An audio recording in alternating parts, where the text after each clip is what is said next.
بسم اللہ الرحمن الرحیم۔ حضرت ابو ہریرہ رضی اللہ تعالیٰ عنہ سے روایت ہے کہ رسول اللہ صلی اللہ علیہ وآلہ وسلم نے ارشاد فرمایا کہ اللہ تمہارے لیے 3 چیزوں کو پسند فرماتا ہے۔ نمبر 1 کہ تم اللہ کی عبادت کرو۔ نمبر 2 کہ تم اللہ کے ساتھ کسی کو شریک نہ ٹھہراؤ۔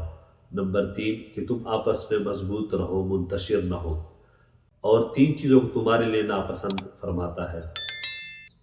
نمبر 1 بے جا بحث و تکرار۔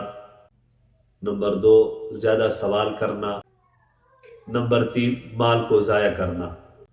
علماء محدثین فرماتے ہیں کہ اس حدیث میں جو پہلی 3 چیزیں بیان کی گئی جو اللہ تعالیٰ کو پسند ہے، اس میں سے سب سے پہلے ہے کہ اللہ تعالیٰ عبادت کو پسند فرماتے ہیں۔ اللہ رب العزت نے انسان کو اشرف المخلوقات بنایا، تو اللہ تعالیٰ کی انسان کے اوپر بے بہا احسانات ہے، لیکن انسان سے اللہ تعالیٰ کس چیز کی ڈیمانڈ کرتا ہے کہ انسان میری عبادت کرے، میری تعریف کرے۔ اور دوسرے نمبر پر اللہ تعالیٰ کہتے ہیں کہ تم میرے ساتھ کسی کو شریک نہ ٹھہراؤ۔ اس کے بارے میں حدیث مبارکہ گزر چکی ہے۔